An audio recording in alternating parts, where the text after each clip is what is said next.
Yeah. I know. Or you can just say it in relation to where you're coming from, which it might be simpler. But anyway. Do you guys have one that you like? Do you have a standard thing that you say in relationship to the Georgia Museum of Art? Because I admit that I have not done my research and to know exactly. Yeah, the university campus is on Cherokee and Muskogee Creek land. This is kind of a current conversation right now, because we also don't have a physical one in our galleries. So, and I don't know that the university has a specific, any sort of specific language about it, but. The Annalise just sent me an email about this. So I can put in the chat just in case y'all are, if that's something you want to mention, what the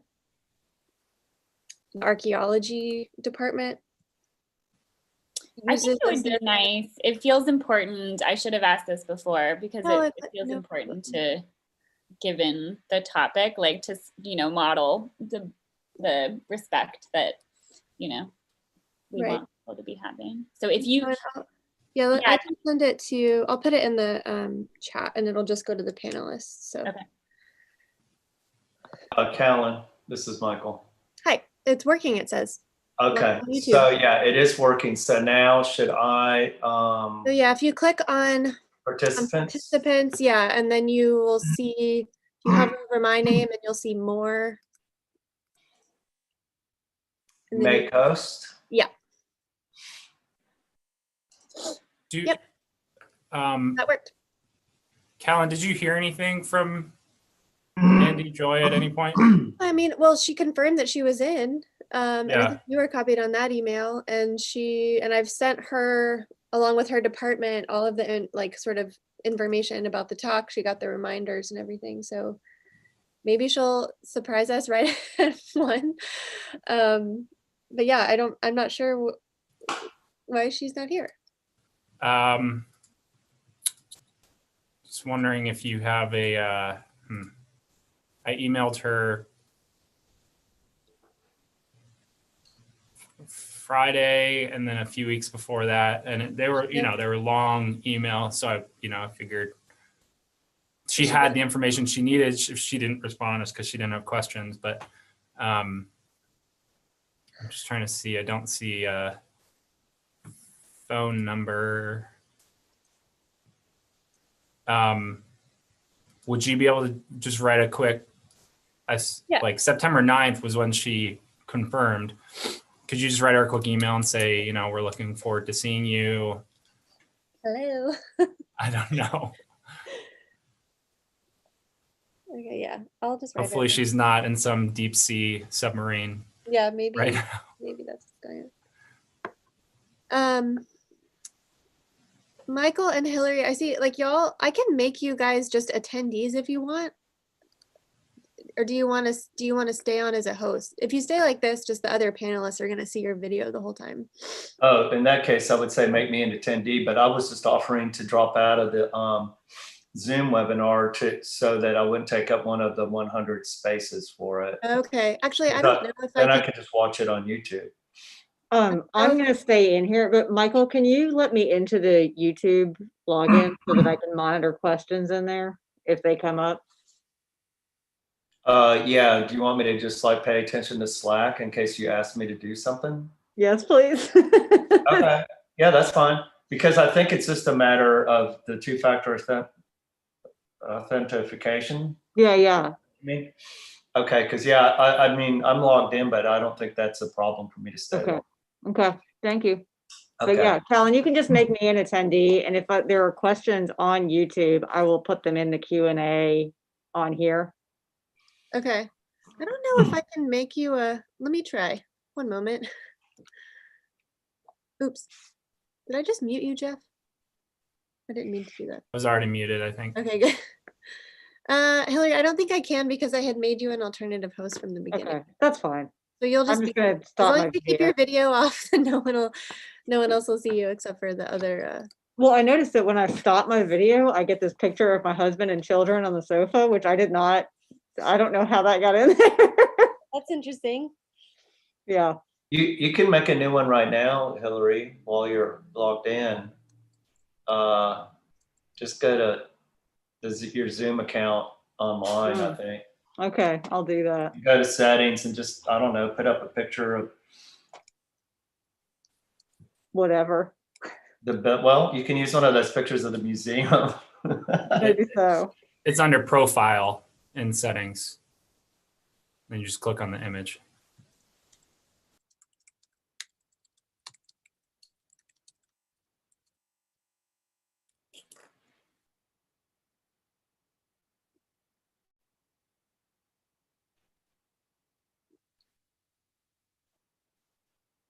I just emailed Mandy. We'll see Thank you. if she makes it. I copied you on it, I think so.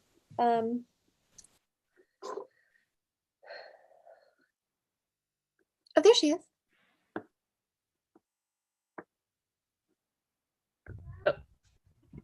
Sorry, I had a hard time getting on for some reason, Hi. but I'm good.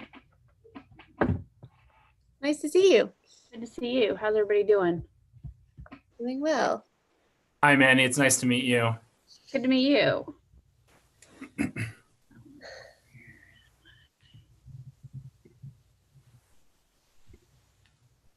Jeff, do you want to go over the fill Mandy in on the kind of run of show, or do you want me to do that? Sure. Yeah, I can do that quickly. So the way this is going to work is, and I think I mentioned in my emails, but I'll start with a kind of a quick introduction and give the audience kind of lay of the land for how the webinar works, where we're headed with the event. Then Sarah is going to speak for about 15 minutes, maybe a little bit less. And while I'm giving the introduction and Sarah is speaking, the way, if you haven't used maybe you've used the webinar function before, but when your video is off, nobody in the audience can see you. Okay. They only see people when their video is on. So if you want to keep your video off and mute yourself during the introduction in the beginning and when Sarah speaks, then I will kind of signal that we're transitioning to the panel. And at that point, you and the other three panelists will turn your cameras on, and I'll introduce everyone up front, all four of you. And then we'll just sort of proceed in the order that I lay out, and I can kind of signal from one person to the next just to make it easy. And then we'll spend kind of a few more minutes, maybe even 10 minutes, maybe continuing any conversation around points that were brought up by the panel. Sarah can respond to any questions, and then we'll close out with a brief time of Q&A at the very end. So I'll try to keep everything as kind of efficient as possible because we have a lot of ground to cover, but that is essentially it. We asked everyone else if they were okay with recording. Are you okay if we record this? Yep. Okay. So this will be, our Zoom webinar allows up to 100 people. If we have any sort of overflow, those people will get bumped over to a YouTube live stream, but they can ask questions there. And we have Hillary Brown, if you might have met Hillary before, she's our director of communications, so she'll kind of help monitor that to make sure any questions on YouTube end up with us. We might not get there. We're kind of around 80 or so right now, but we want to practice that this time for the future because we haven't done it before. Did I miss anything, Callan? I don't think so. Okay. Yeah, I think like we'll just, like while you're not talking, mute yourself. And when Sarah's talking, we'll have everyone else's cameras off. So Sarah will be the only one that the audience will see during that part. And then Jeff will kind of give the cue, when everyone turns their cameras on and all the panelists pop back in. And the view for you all as panelists will look different than the audience. Like Hillary and Michael are here as co-hosts, but the audience won't see them because when they have their cameras off. So it just looks a little different as a program host or participant than it does if you're in the audience. But And yeah, I'm looking forward to it. Jeff, what do you think if we let people in at like 1 minute till? I don't know how many, it doesn't have a waiting room, so I don't know if anybody's tried to join yet, but. Yeah, that's fine. Okay. Yep. Great.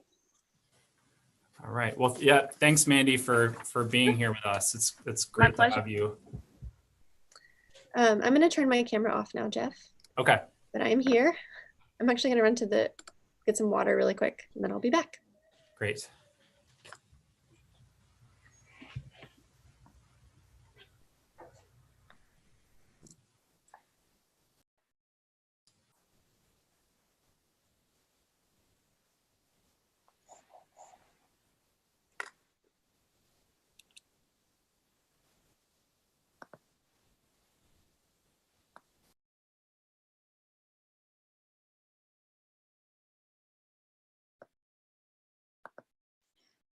Okay, Jeff, so I'll do a little land acknowledgement or did you want to do something for the university or for Georgia? Or shall I just kind of do something? Sorry, I'm muted. That's okay. You're welcome. Yeah, I think it makes sense for you to do it. Okay. If you want to say anything about Georgia, yeah, I'll say that. Yeah, I feel like I don't have time to like name all the spots I've been, but I'll try to frame it. I should have written this out, but well, you can say, and however you feel, if you're pleased to have the exhibition or whatever. Yes, yeah. However you feel about us having the show. Yeah. Which, at the Georgia Museum of Art, which is on, I don't know. Yeah. Yeah. That's good. Cherokee and Muskogee Creek ancestral lands. And yeah. Anyway, if you can work that in and yeah, you're not able, that's okay. Do you know if you pronounce the United, what Callan put in the chat, the Kituwa band of the Cherokee? Is that how you say it? It looks pretty phonetic. Yeah, Kituwa. Yeah. Okay. Cool. Okay.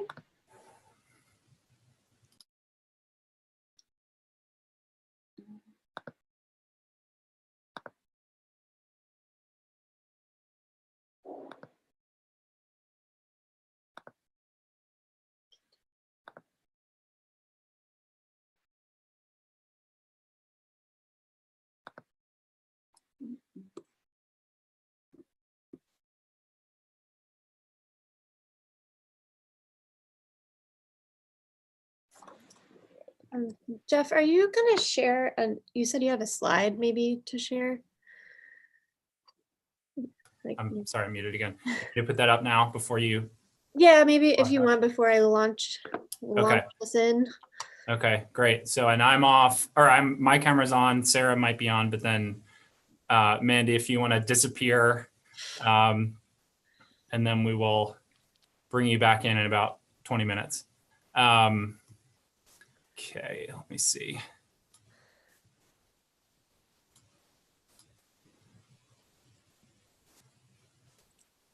Good? Mm-hmm.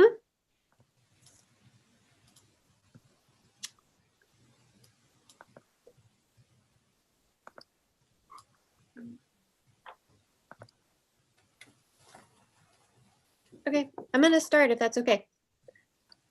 Sounds good. All right.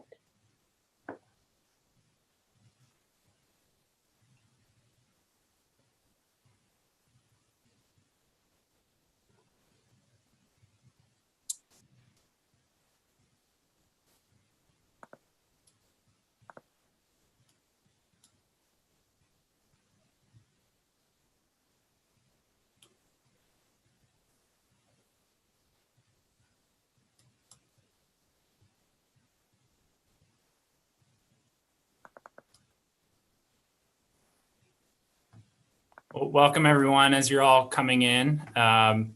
We're excited to have you here this afternoon for Water, Immersion, and Community, and Sarah Cameron Sunda's Durational Performance with the C.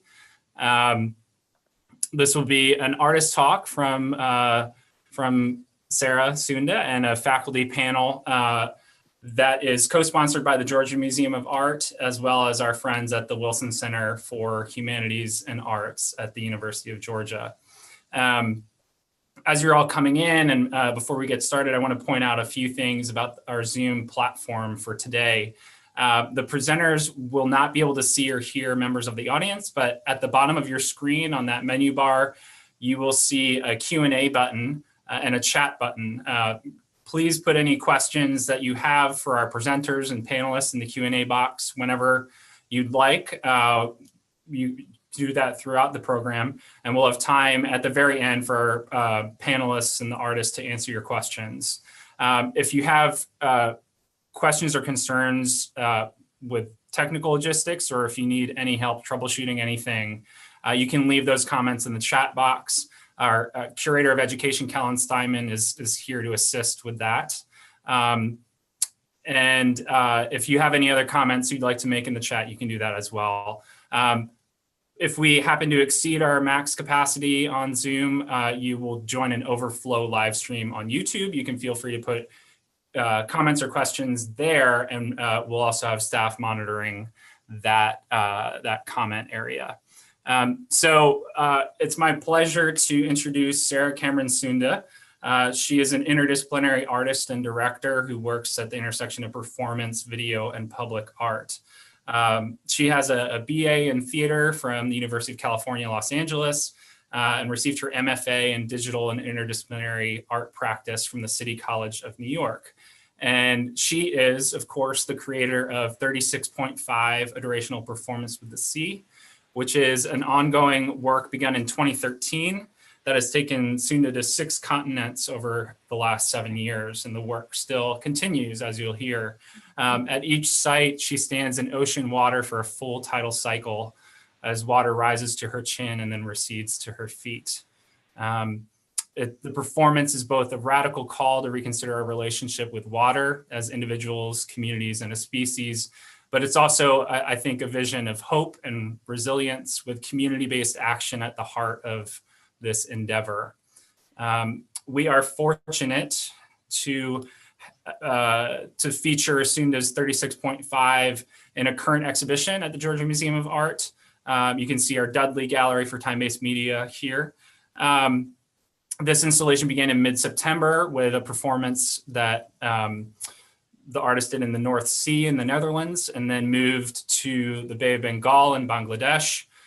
It will continue beginning next week with the Bay of All Saints in Brazil, and conclude in mid-December through January with Bodo Inlet in Kenya.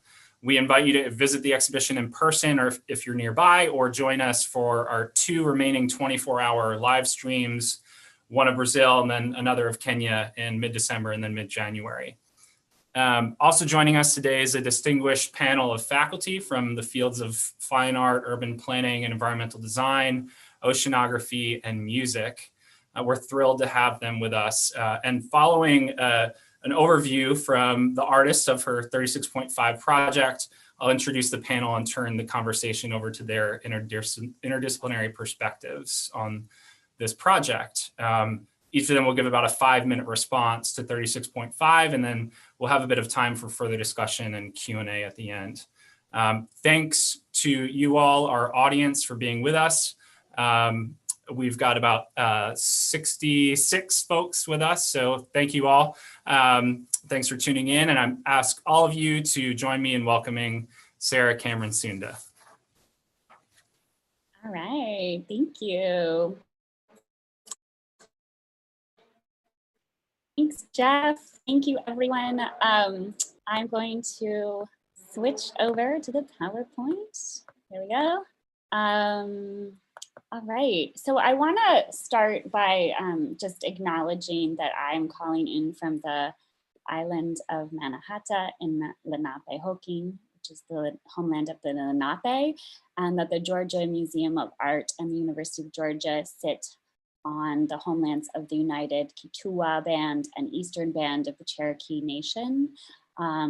and the Muskogee Creek Nation. And in this moment, we are paying respect to the Lenape, Cherokee, and Muskogee Creek peoples, past, present, and future, and we acknowledge their continuing resilience and presence in their homelands and in the waters and throughout the diaspora.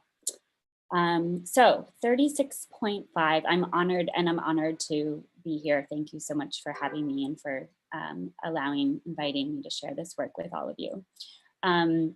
So 36.5, a durational performance with the sea, was a poetic response to an event that happened in Lenapehoking in New York City.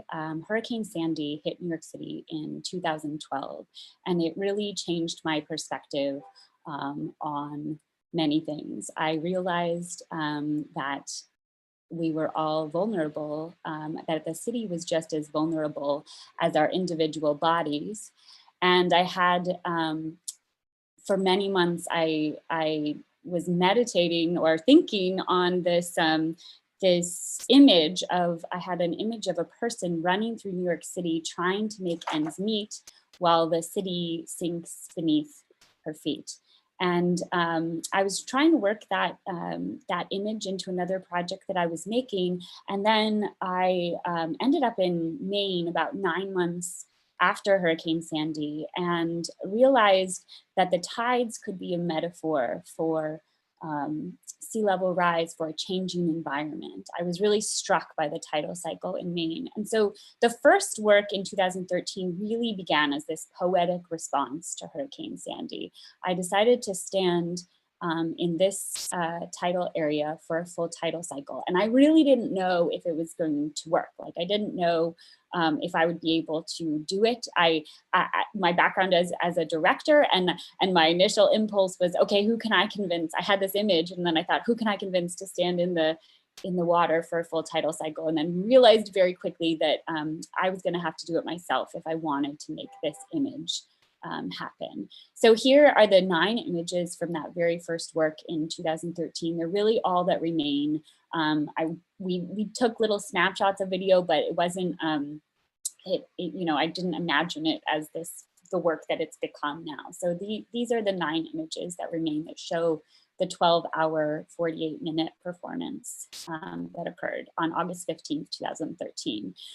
But as I was out there in the water, I had this real sense of the waters connecting all of us around the world, and that that I needed to understand, if I was this little artist in New York City trying to think about sea level rise and climate change, what were people on the other side of the planet thinking about and feeling and doing, and what challenges were they going through in relationship to sea level rise and climate change. And I wanted to connect and try to look at things from a really hyper local perspective and from this global perspective. So I did 2 more sort of research works in Mexico. This is in Akumal Bay in Mexico, and then in San Francisco Bay, where I experimented with inviting people to stand in the water with me and beginning to really deepen that connection with community, trying to ask questions, ask people who I met serendipitously what their relationship to water was, and trying to build the work in a more full and more complex way, bring out the themes that were present.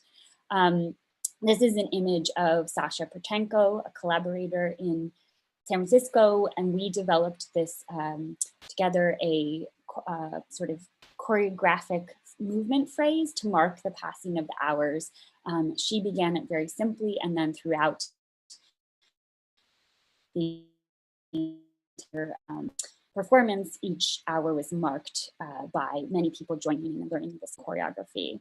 In 2015, I went to the Netherlands, and this is the North Sea iteration, 36.5 North Sea. It was the first time that I filmed the entire work in real time, I realized that I really wanted to be able to share this work. I could tell that it was meaningful for the people who were experiencing it, and I wanted to find another way for it to, or I needed to find a way to translate it into another form, and realized that video was the means to actually be able to get it out to more people and be able to share it with more people. So I decided to film the entire event in real time.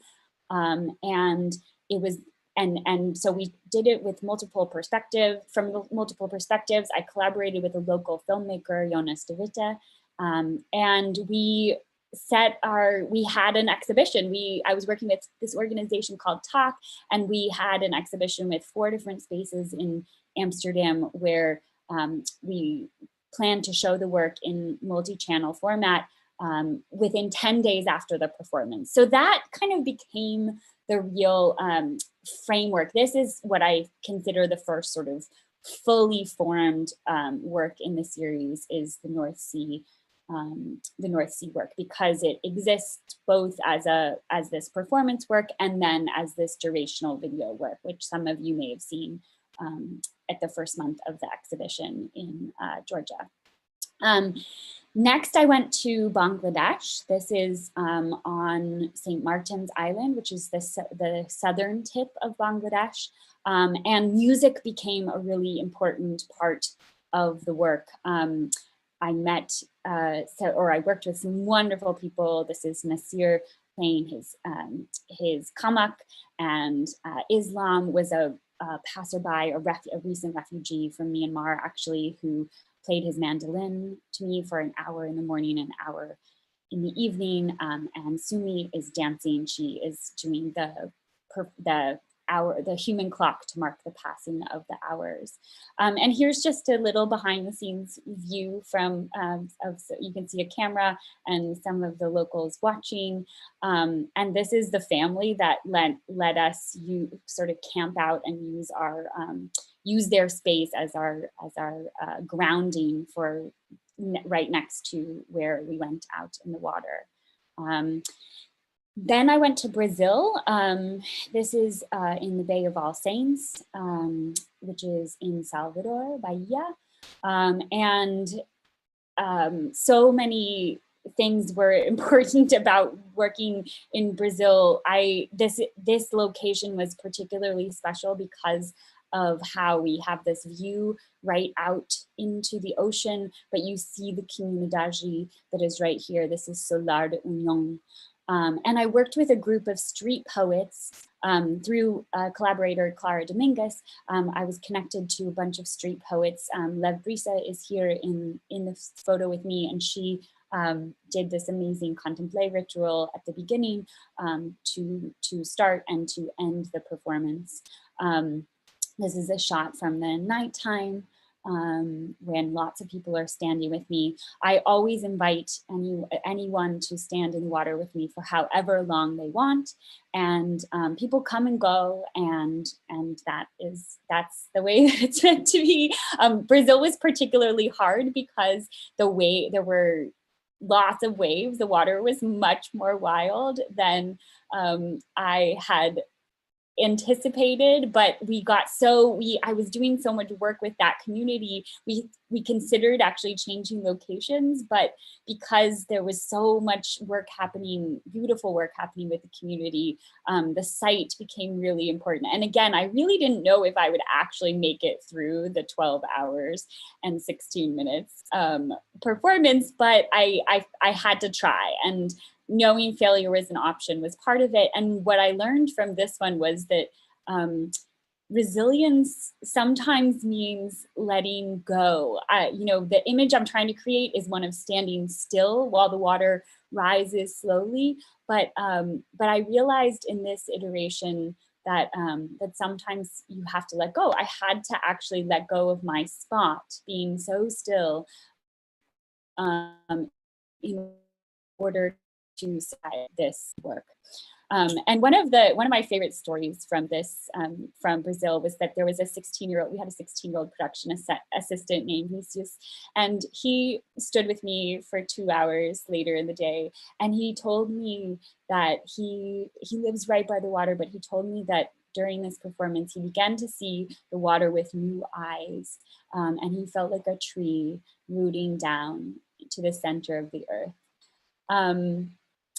This is Pretas de Rua doing one of their moments of street poetry. This was how we marked the passing of the hours in Salvador. And this is the final moment when I walked out of the water, when Pretas de Rua came to collect me from the water. This is Vinicius in the orange on my left. And it was a joyful moment. Then I went to Kenya, and this was last year, almost exactly a year ago. And because of the choice to do a really urban, work in a really urban space in Salvador, I ended up, we were looking around Mombasa, but then with my collaborators, working with a team of all locals, we decided to venture a little further south, and amazingly, we're introduced to this incredible community, this village, Bodo Village, which is about an hour and a half south of Mombasa. And this community went all in. They really came out and all participated. It was the most robust participation in a way. This is the very beginning of the performance when they were doing a ritual. They sort of brought me out to the water and then continued to sing and dance for about 20 minutes as the performance began. Here's a close-up of one of the human clock moments later on, where they are doing this incredible dance. Here's a little bit into the performance when many people started to join me. This is high tide and more singing and dancing. It was really incredible and really kept me going the whole time through. And the sun is setting, many people standing. And another amazing thing in Kenya was that we decided to plant these mangrove trees. The village already had a robust situation where they would grow mangrove seedlings. And so we decided, as part of the project, as part of the performance, we would plant another 700 mangroves, and those mangroves are growing. We have a nice and amazing bed of 36.5 mangroves that someday I will go back and see as they grow. And then this is just one more shot of showing the video work onto projecting it onto the walls of Fort Jesus Museum, which is in Mombasa. I always now make sure that I edit the video within 10 days of the performance, and then we show it in a public space before I leave. I don't have a shot of us showing it back in Bodo Village, but that was pretty amazing and beautiful, a beautiful moment. This is the map of the project, the locations that have been completed, and the two remaining. Aotearoa, New Zealand is, the image behind me is the test shot from Aotearoa, New Zealand, which is where I was actually when COVID hit. And so that work has now been postponed or suspended in time. And then Lenapehoking, New York City will be the final work in the series when the planet wills it with our COVID situation. It was all supposed to end this year, but now we have another year, maybe two. We'll see what happens.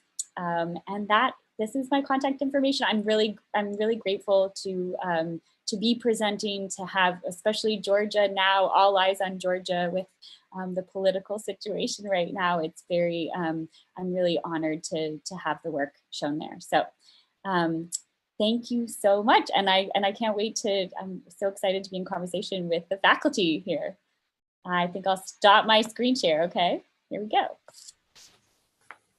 All right, thank you, Sarah, for that wonderful overview. And I think that'll give us a lot of context and food for thought as we shift to the panel discussion now.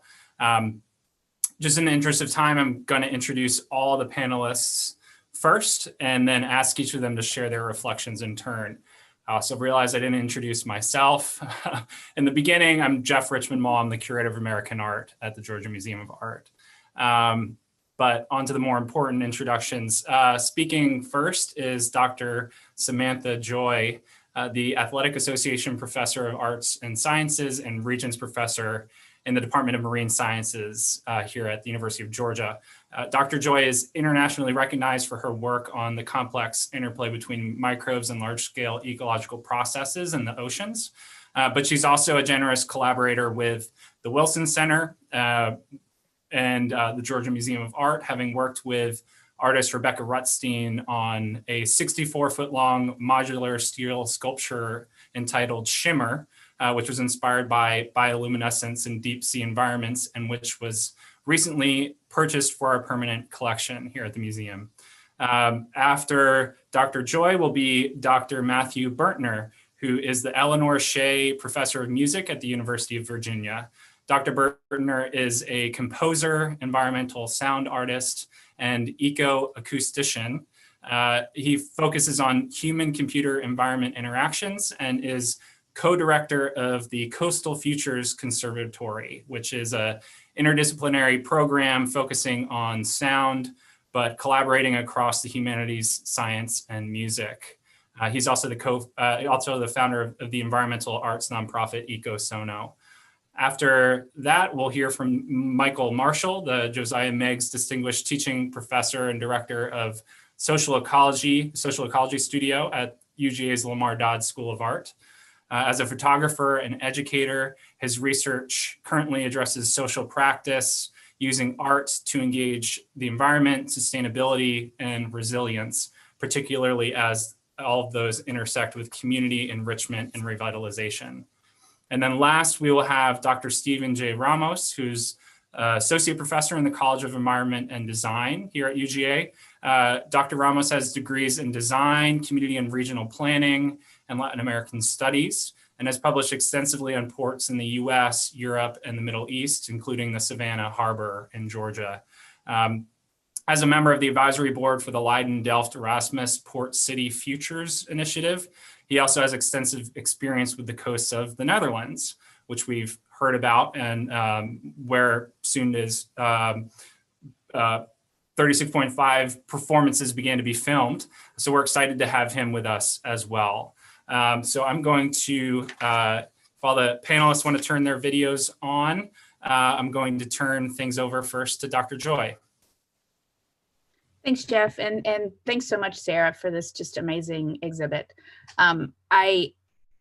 Water's a big part of what I do, and I'm always really curious to see new ways of providing the public with the perspective of the interaction of people in water.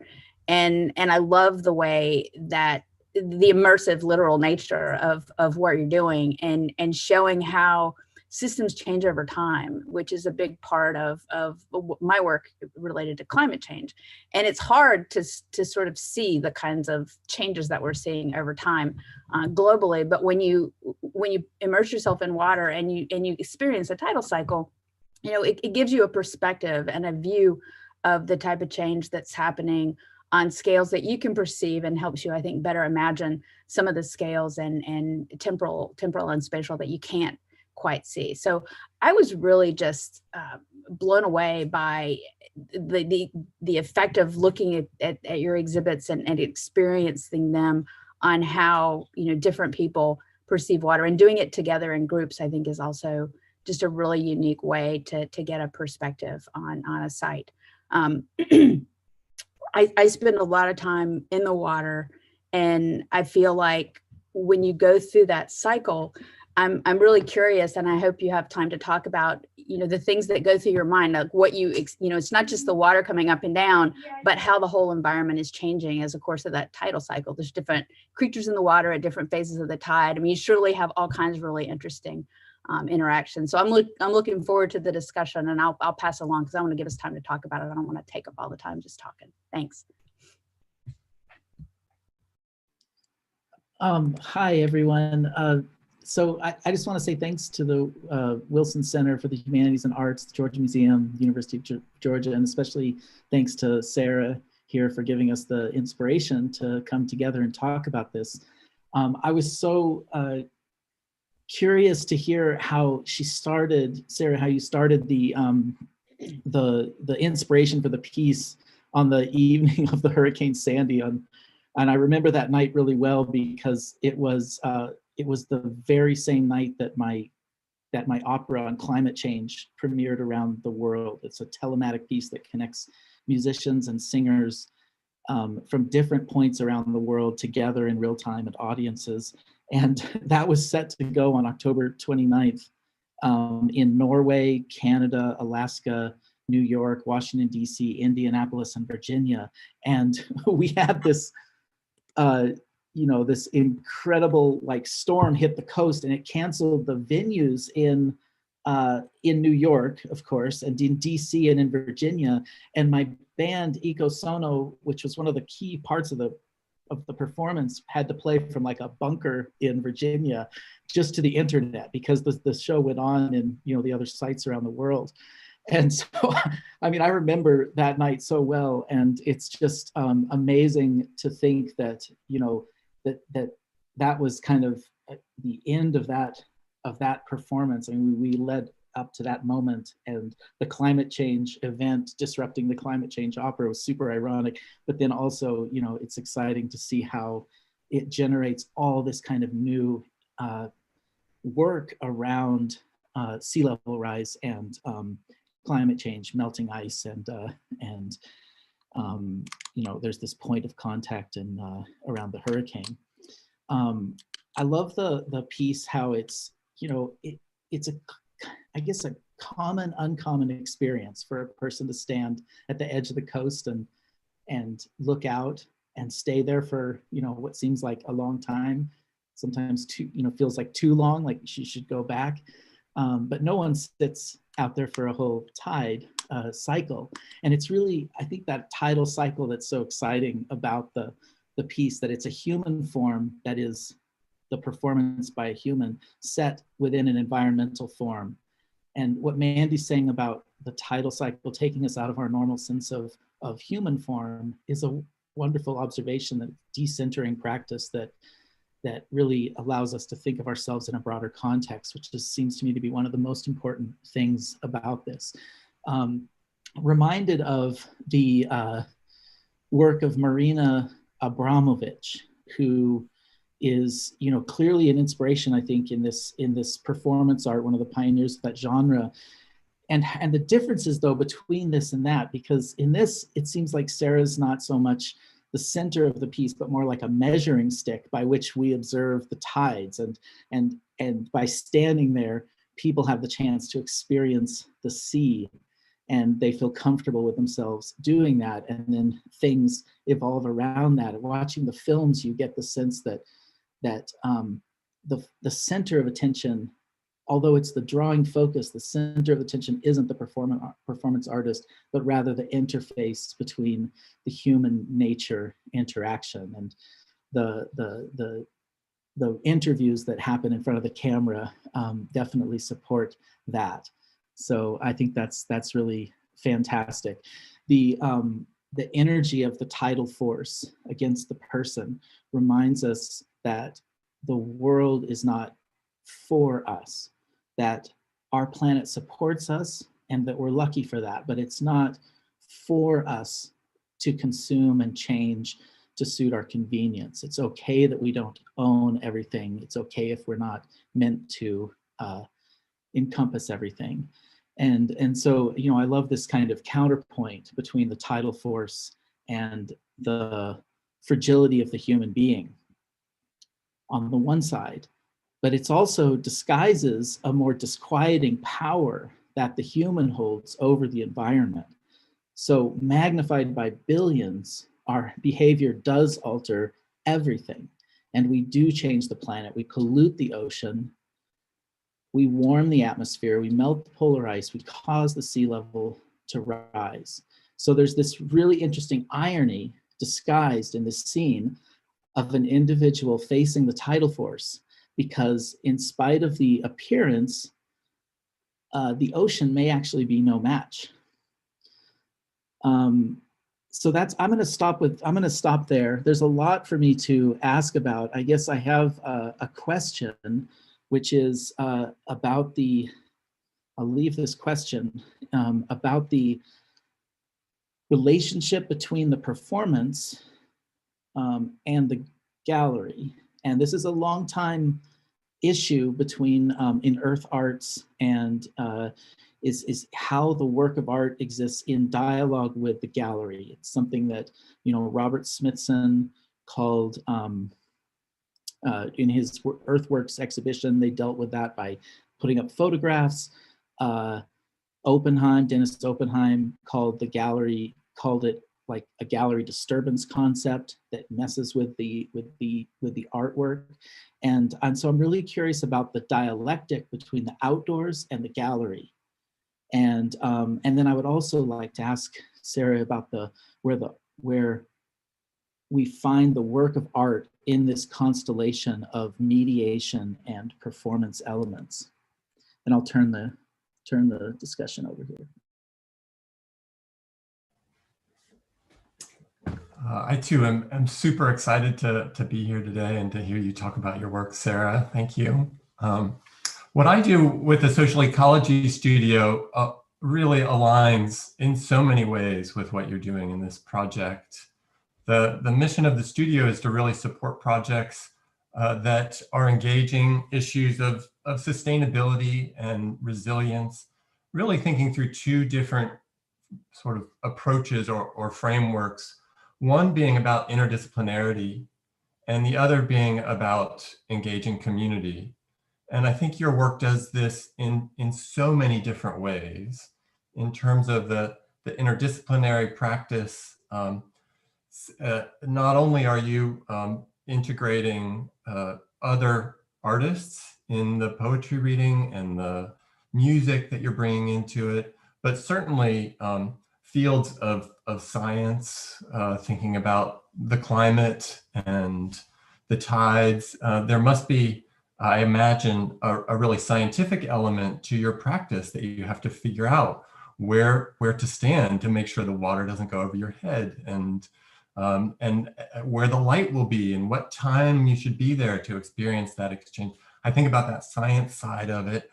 At the same time, I think there's also another strong field that's about physiology and psychology, about your just the physicality of being in that space and the psychology of sort of the endurance of being in that. I think about that a lot when I'm thinking about the work of what that experience is.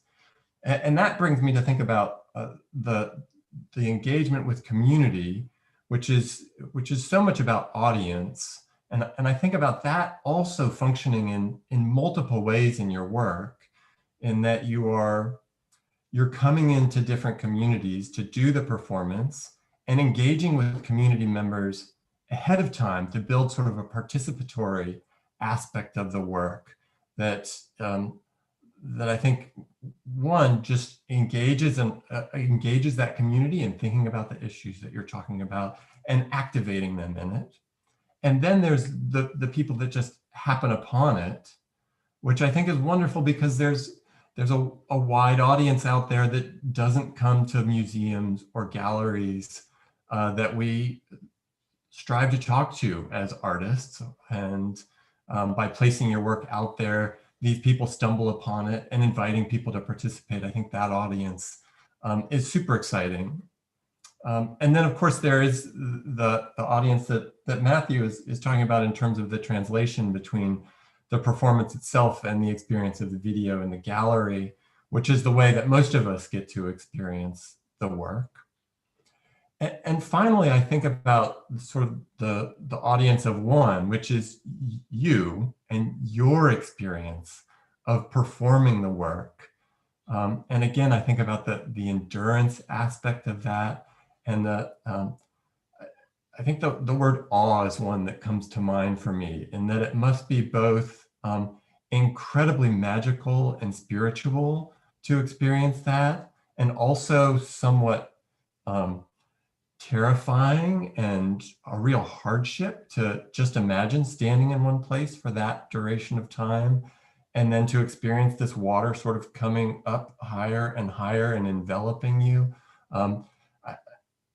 On the one hand, it fills me with dread to imagine trying to endure that. And at the same time, I imagine it must be really sort of a magical spiritual meditation to be there and experience it at the same time. So that, that sort of meshing of interdisciplinarity and audience and engaging with broad communities is just so exciting in your work. And I'm going to stop there.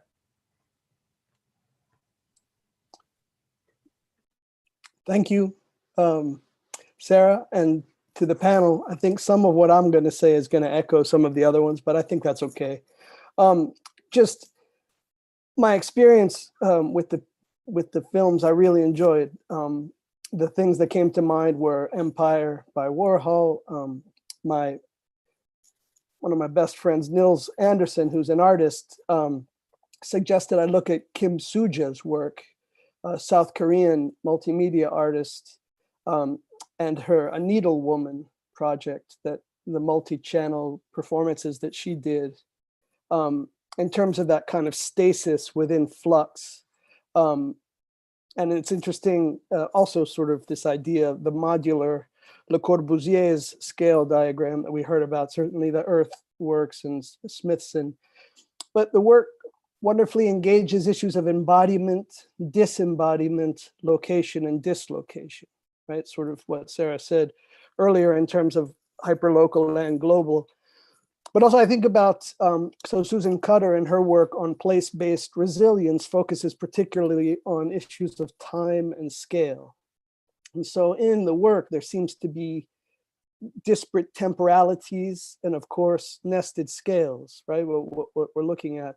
And in this sense, COVID is interesting because it's one more step of dislocation, so that instead of that sort of uncanny cinematic experience in a dark room, we're actually seeing a streamed version of that dark room experience, which is just one more technological mediation of it. And when I went, it actually had glitches in it, which I really enjoyed, actually. That was one of my favorite parts, just sort of seeing how your work is as much a reflection on technology, it seems to me, as it is on the ecology itself, right?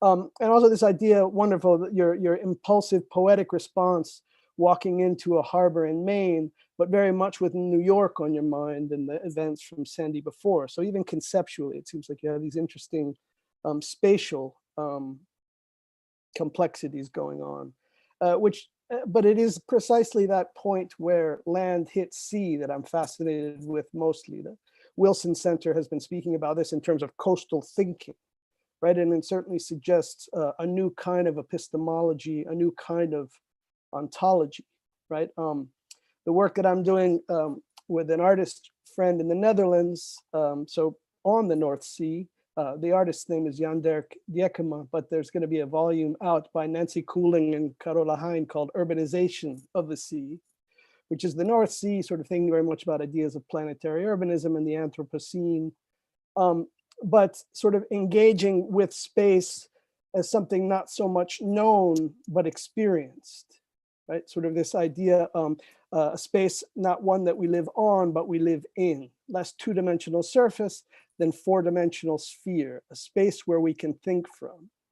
So it would seem like your work in that engagement of coastal interface gets into these kinds of what Philip Steinberg calls fluid ontologies, which and also sort of recalling anthropologist Tim Ingold's discussion of a meshwork of natures, right? Again, these kinds of infrastructures, but woven and mediated through all of this, ecologies, but also sort of woven in these constructed infrastructural natures. In Steinberg's book, he refers to thalassography, right? The thalasso, water, but instead of geography, sort of land writing, it's water writing in that sense. So he says, the ocean as a material space is particularly difficult to grasp. It's constituted by vectors of movement, tides, currents, and waves, but these vectors do not simply occur in the ocean subsequently, they are the ocean. Baudrillard's observation about the map preceding the territory is as true at the sea as it is on land, but in the ocean, there's a further iteration because the territory washes away the map. Thus, we can never truly locate ourselves within the ocean, or if we must locate ourselves, we require a different kind of map. And on your website, you have these nodes pointed out of where the performances have taken place. And I think of that as a different kind of map, or an alternate map that you're beginning to conceptualize of territory and territoriality, but with this thalassography that I find really compelling in that way, the thing that you're talking about. That interface, the architectural historian Cor Wagner, who's from the Netherlands, talks about the land-sea interface as a breathing, living thing. And certainly we're invited to see the overwhelming power of the sea, but I guess it made me also think about how that's traditionally a dialogue, right? And sort of by silting and land being formed, as well as erosion and land being taken away, as you kind of bounce within that. So that's one of the things that also sort of came, brought to mind as I was watching it and enjoying it very much. A kind of an aesthetic subjectivity that's otherwise sort of, if we think of erosion studies, we tend to think of more sort of hard science approaches to this. So again, I think methodologically and epistemologically, I find it fascinating. I suppose what I was really interested, we started off the conversation with acknowledgements, which I think are important, of course, but I was certainly thinking about this idea of indigeneity and how ecological knowledge, this what's tech, right? People talking about these indigenous knowledges, Julia Watson's work, low tech, the design by radical indigenism.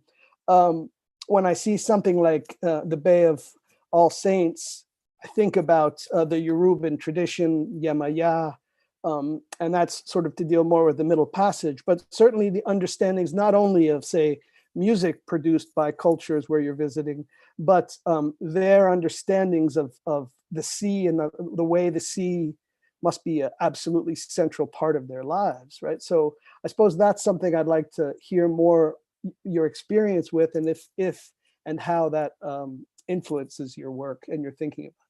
But thank you very much. Thank you all so much. Sarah, I think we can start with that question that Stephen just left us with, if you'd like to venture into it.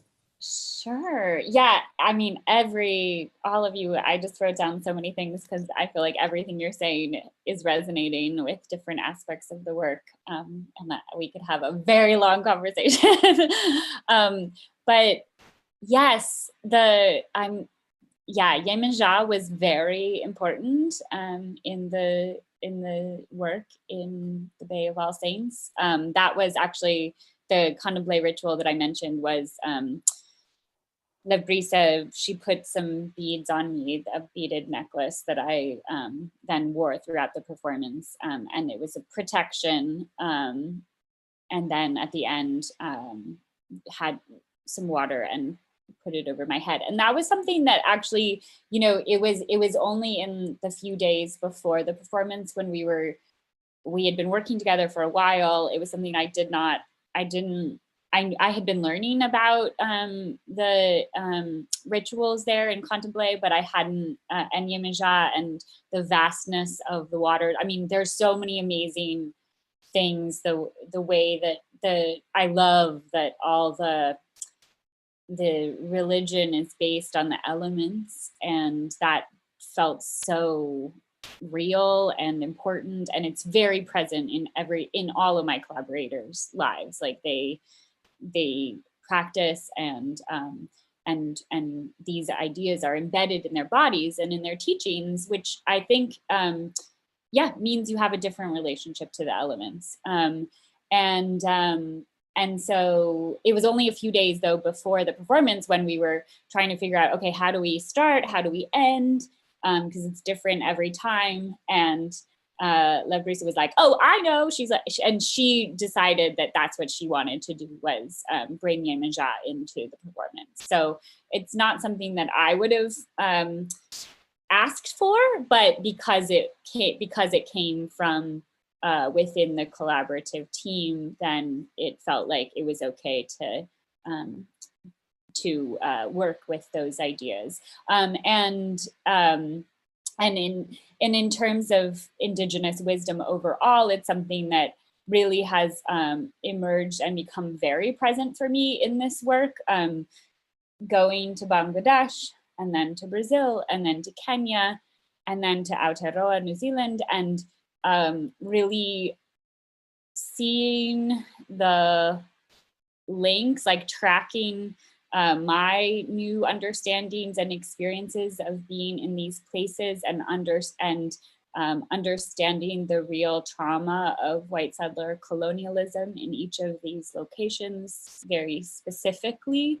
And then especially in Aotearoa, working with my Maori collaborators and starting to understand more about the Indigenous practices that are so embedded in everyday life, and really feeling deeply that that must be honored, and that's actually the only way that I think we will, as human species, be able to survive in the future, if we can lift up this wisdom and lift up these voices and listen. So I've been learning a lot about that. I'm still on that journey, and as I work towards the New York work, I think that's a real focus for me in trying to understand and situate it in place in a way that honors the people who are Indigenous to this place. So I also, I know we had another question come up in the course of these responses, and also anyone from the audience, please feel free to put a question into the Q&A box. I think I might have seen a raised hand come up. If you don't mind putting your question in there, your comment in the chat, that'd be great.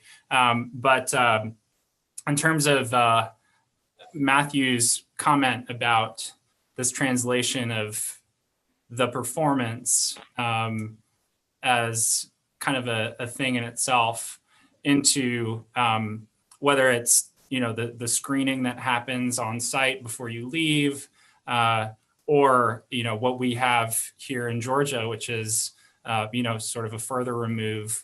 I wonder if you have any thoughts about that. I mean, I know it's something that we talked about in the course of planning the show, is how do we, given the constraints of our gallery, for example, but just more generally, how do we communicate the project to our audience in this particular place, which we also said is 4 hours in any direction from the coast.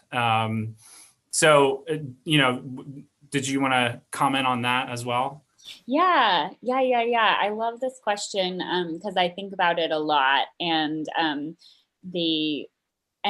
think, I started out in filming the whole thing. The idea was, okay, let's try to really translate the experience of being at the water's edge, like of being with me for the performance, and being with the community.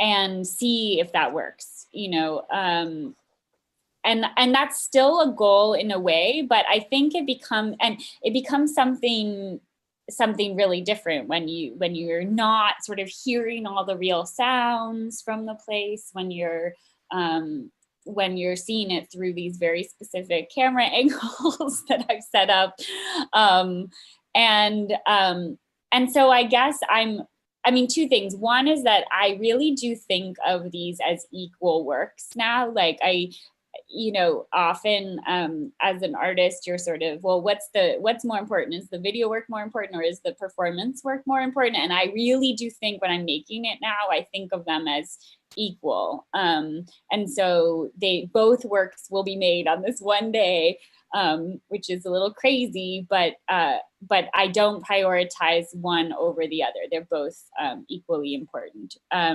which I think is something that sometimes, you know, people will call it documentation, and I don't think of it as documentation. I think of it as this video work that I'm creating separately and together. And I think, you know, as I've shown it to people, it's really exciting to see it in 3 channels existing for so long at the museum. I've often shown it as 2 channels. I really love 3 channels because it just gives it a little bit more of a surround, allows, you know, to see 3 different moments in time as opposed to 2 different moments in time. But it is flexible in, you know, and ultimately I really want, you know, the vision is to have all 6 fully formed works in the same enormous space in multi-channel format. So imagine like a huge hall with, you know, 12 channels, 12 or 18 channels, all in the same space, all so you can be in all these locations at the same time, contracting space and time into one location. And another really important aspect of the video work is the sound, the music that is created by my collaborator, Joshua Dumas. He might be on this call. I think he was maybe going to try to listen in. But the audio is really, that's a whole nother layer too, because what we've done is, actually the one for the North Sea was created quite spontaneously as well. Like I thought I was gonna use the real sounds, and then it wasn't working. So I called Josh and I was like, can you send me, because we had worked together a lot before, and I asked him if he could create something within like a 48-hour period, and he was amazing and did. And then from there we've layered. So the Bangladesh work, audio is created based on some of the sounds that I collected and from climate data, and Joshua mixing that together, and then also attuning it to the North Sea sound. So the idea being that we can have all of the audio and the music can all live in the same space at the same time. It creates a very complex sort of symphony of sound. So that's just to give you a little more insight into that work. But the thing that also I'm really obsessed with in the video work is this idea, and this has kind of recently come into my understanding, but this idea of slow looking and really encouraging people to sit with it for a while, because I think when you stay with it, it is terrifying. Like Michael, you said, the dread. It's like that's, at first often people will see it as like, oh, this is beautiful. And then if you sit with it for a while, then you start to understand the, you know, the complexities, all the themes that you guys have all mentioned. And you start to reflect, I hope, then audience starts to reflect on it for themselves and have their own sort of perspectives come into play. But the time feels important to me in the viewing. So just for the sake of time, there are questions that are popping up here in the Q&A box. So I want to try to work through a couple of them. One of them, if Sarah, I don't know if you can give just a brief explanation of 36.5 and why that number. Oh yeah, sure. So the number is based on the fact that the day that I did the very first work in Maine is the day that I turned 36 and a half. So it is really about marking time, tracking time on my body in a very literal way and in a symbolic way. And that just sort of happened to be the case. I was in Maine, and I literally sort of had this aha moment on a Monday. I was only there for 10 days. Thursday was my half birthday, and I often, because time is my primary medium, I often do weird things in relationship to my marking the passing of my own life. And so I was like, oh, Thursday, perfect. I'll do it on 36 and a half. And then that's how it became 36.5. And I know people have told me it's a terrible title, but I still stay with it because it's important to me. But I guess, and it speaks to that sort of very individual, personal, but it's mysterious enough, hopefully, that it kind of relates then to the rest of the world. I'm always looking between the micro and the macro, and how can we take these questions in on a very personal, individual scale, and then within the community, and then as a civilization and as a species. That's what I'm hoping that people will kind of zoom in and zoom out. And I've seen other further explanations about, roughly the human body temperature in Celsius, right? And related to is it the World Health Organization or some estimate of how much water someone needs for essential needs in a year? Is that right? You're the one that came up with, but there. Yeah, I think I was trying to find all these other ways that I could prove that it was a good title, but it's true. There's a lot you can justify it in many different ways, but I hope that it's an evocative number that allows people to sort of wonder or think scientifically, or understand that there's a relationship.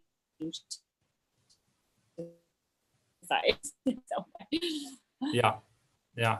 Well, okay. I'm going to jump over to two kind of related questions that came through in the Q&A. An audience member asks what preparation you sort of follow as you ready yourself for the performance.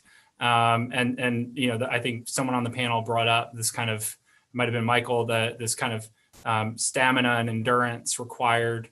And then in relation to that, someone else says that they were struck by that stamina physically and mentally. How do you keep yourself going for almost 13 hours straight? What do you think about during the performance? So sort of the before and the during.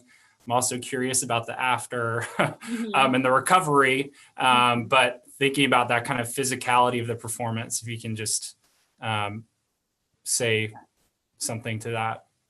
Yeah, sure. So each time I sort of embark on a different journey with it, I do, I've done it now 7 times. So I sort of know that I can get through it, but it's also each time it has a really different challenge, physical challenge, depending on the site. And especially, another aspect is that as I do it, I'm getting older. It feels like it gets harder. And now that the postponement has happened, I'm like very nervous that by the time I do the last 2, I'm going to be like not in shape at all. But so I really think of this as part of the practice too. So I ask the community what they think I should do to prepare, and I take advice from anyone who will give it to me.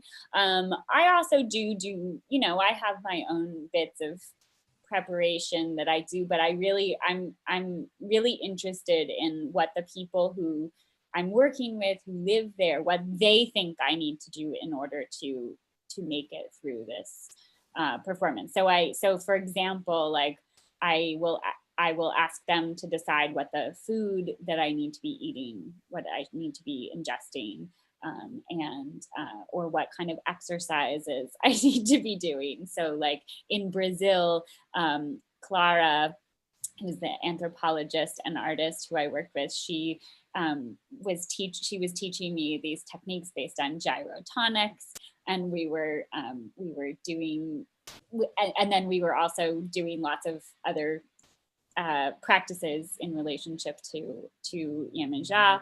And then also Paolo decided he needed to cook me a steak, that I needed to eat a steak before I walked out into the water. So he literally brought like a steaming steak to the water's edge. I couldn't eat the whole thing, but I ate part of it.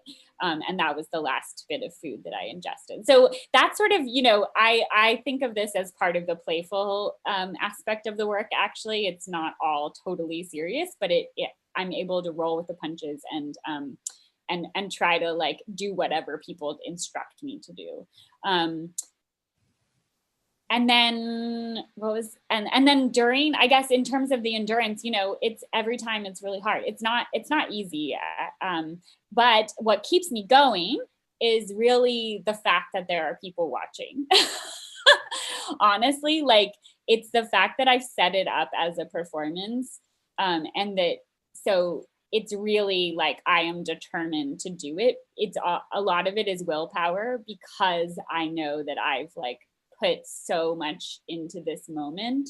And so I do this thing that seems impossible physically otherwise. You know, it's really hard. Like I would not do it if I was by myself, just trying to endure it. It takes a lot. But so there's something about, you know, I am thinking about the audience the whole time and trying to create this experience, and I'm trying to get through it for them. That's definitely key for me. And then afterwards, I usually, and yeah, it's cold, it's uncomfortable, but I think that discomfort is actually what we all as people, especially in the Western world, that experiencing that discomfort and really considering that in relationship to the water is an important aspect of the work.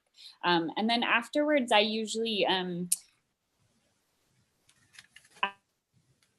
I exhausted, but I'm also really, you know, lots of adrenaline, and I always want to hear from people what their experience was, because I'm focusing on the sea, I'm focusing on the water the whole time, and so I don't always know I've set up the situation, so lots of things are happening on the shore, but I don't actually get to participate in them.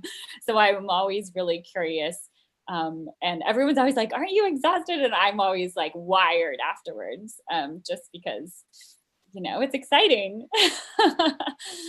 And then I sleep for a few days. Well, we're just past 2:00, so I want to wrap it up here. But I think this has been a really just fascinating and exciting conversation.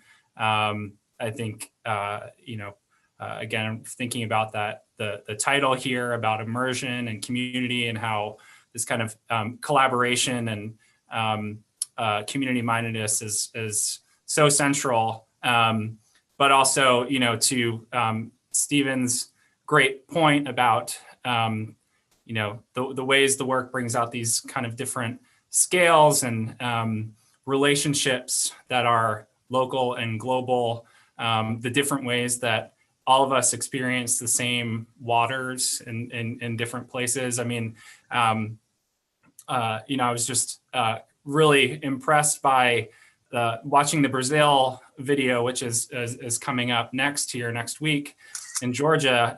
Just the violence of those waters in contrast to the kind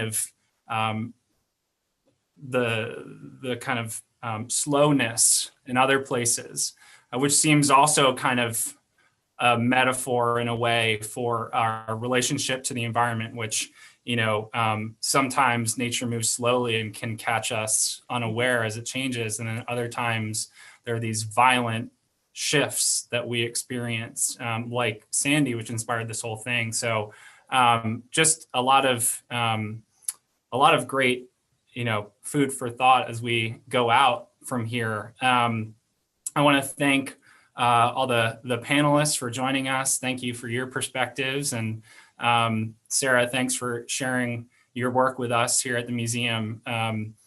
We hope everyone out there in the audience can come see it in person or watch a live stream.